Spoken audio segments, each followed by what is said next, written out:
You and me together, take on the world forever. I know all your secrets, and I promise you I'm gonna keep them. I'll be there when you are feeling clueless. You and me, oh yeah, we're seamless.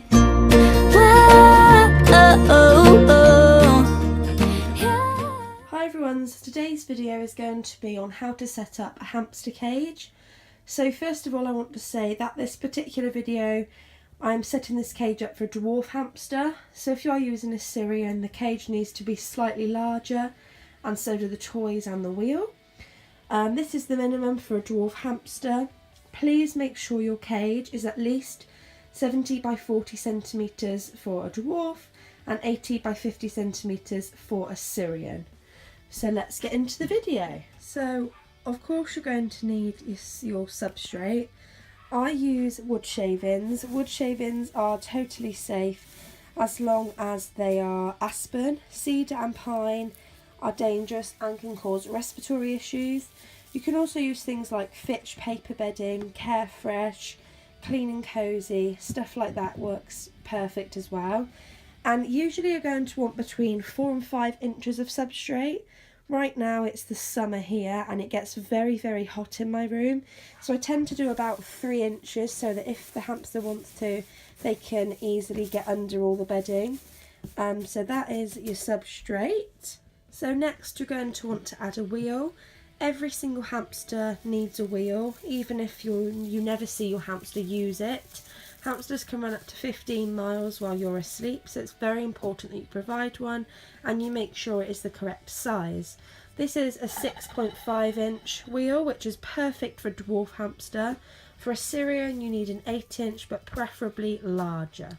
So next you need to add a hidey house. Most hamsters tend to sleep in these, but there are a few hamsters that don't. And make sure that the hidey house will actually fit your hamster. So if you have a Syrian, you're going to need a hidey house a lot larger than this.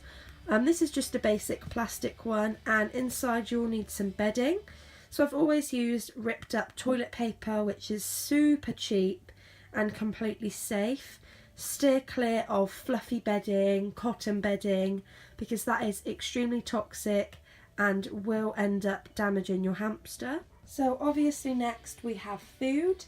So I always have 2 food bowls, one for food mix and one for fruit and veg. And I always put them next to the water. This is where the water bottle goes, so that my hamster knows where they are and can easily find them. You don't have to have 2 bowls, and you can also scatter feed, but I always provide a bowl. I think it's easier to know like what they're eating, if they're picking any bits out, so you should really provide a bowl. So next of all you need to provide some toys. Now I always provide a different range of toys, so I've got this puzzle playground, this play and climb kit, and this little bendy bridge. Now this is really important. A lot of people I see just have a wheel in a house. Hamsters, like rats, are very intelligent. They need to be kept entertained. They can't just have like nothing to do. So it's very, very important that you provide toys to keep your hamster entertained.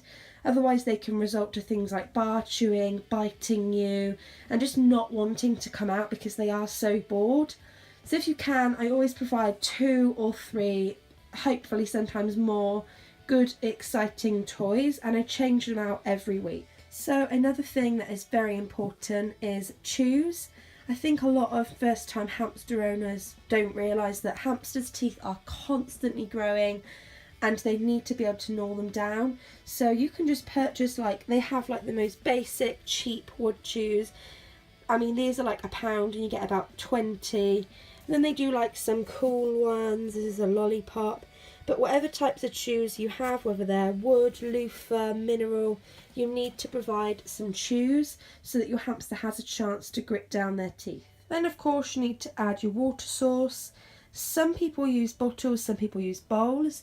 I prefer bottles because of the risk of drowning and the bedding getting soiled and wet, but that is my personal preference. As long as your hamster has clean water, it's okay. So that is how you set up a hamster cage. Of course you can add more things, you can make it more exciting. This is just the necessities that you will need to keep your hamster happy. And then you're ready to get your little friend. So I hope you enjoyed this video. Please leave a like, a comment and subscribe, and stay tuned to my channel for more videos. Bye!